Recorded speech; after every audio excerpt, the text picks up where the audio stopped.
আসসালামু আলাইকুম ৰহমতুল্লাহি বৰকাতুহু। তাহাজুদ নামাজৰ বিষয়ে কেইটামান জানিবলগীয়া কথা। 1 নম্বৰ যে তাহাজুদ নামাজ কোন সময়ত পঢ়িব লাগে, কেতিয়া পঢ়িব পাৰি। 2 নম্বৰ তাহাজুদ নামাজত কি নিয়ত কৰিব লাগে।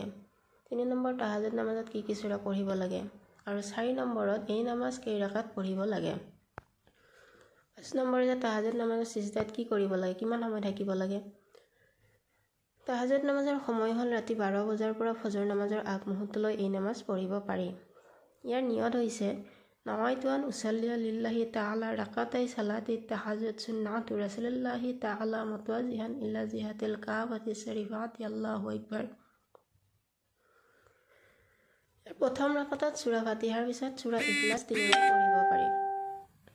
দ্বিতীয় ৰাকাতত সূৰা ফাতিহাৰ পিছত আয়াতুল কুৰসী এবাৰ পঢ়িব। তাহাজুদ নামাজ কেই ৰাকাত তেনেকুৱা একো কথা নাই। যিমান ৰাকাত পঢ়িব বিচাৰে পঢ়িব পাৰে। 2 ৰাকাত, 2 ৰাকাতকৈ 4 ৰাকাত, 8 ৰাকাত, 12 ৰাকাত যিমান পঢ়িব বিচাৰে। সচৰাচৰ 12 ৰাকাত পঢ়া দেখা যায়।